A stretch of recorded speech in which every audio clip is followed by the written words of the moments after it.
నిన్నగాక మొన్న ఒక ఇంట్రెస్టింగ్ న్యూస్, సంచలనమైన న్యూస్ మన పత్రికా మిత్రుల కోసం చెప్తున్నా. మెదక్ ఎమ్మెల్యేలు అందరితో కలిసి హరీష్ రావు గారు మీటింగ్ పెట్టుకున్నారు. ఆ మీటింగ్లో కూర్చున్న ఒక ఎమ్మెల్యేనే నాకు ఈ ఇన్ఫర్మేషన్ షేర్ చేశారు.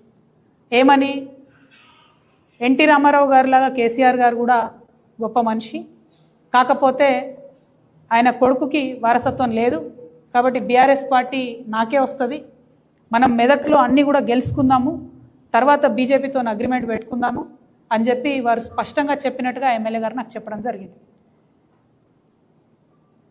అంటే మెదక్ని వేదిక చేసుకొని బీఆర్ఎస్ పార్టీని హస్తగతం చేసుకొని ఎన్టీ రామారావు గారి పేరు తీసిరంటేనే ఈయన కేసీఆర్కి వెన్నుపోటు పొడుస్తాడు అనేది మనం స్పష్టంగా అర్థం చేసుకోవాలి.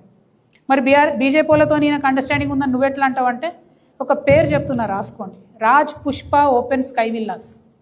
Raj Pushpa open sky villas, ఇది ఇంట్రెస్టింగ్ ఉంటుంది చాలా. ఈ రాజ్ పుష్ప ఓపెన్ స్కై విల్లాస్లో ఒక ఇంటి నుండి పాలల్లో పసుపు మిరియాలు కలిపి హరీష్ రావు గారి ఇంటికి పోతాయి. అంటే అది కోడ్ అన్నట్టు. అక్కడికి వచ్చే ఆర్ఎస్ఎస్ పెద్ద మనిషి మిరియాలు పసుపు కలిపిన పాలే తాగుతాడు పొద్దంతా. ఆయన ఎవరో మీరు ఇంటర్నెట్ వెతికితే మీకు తెలిసిపోతాడు.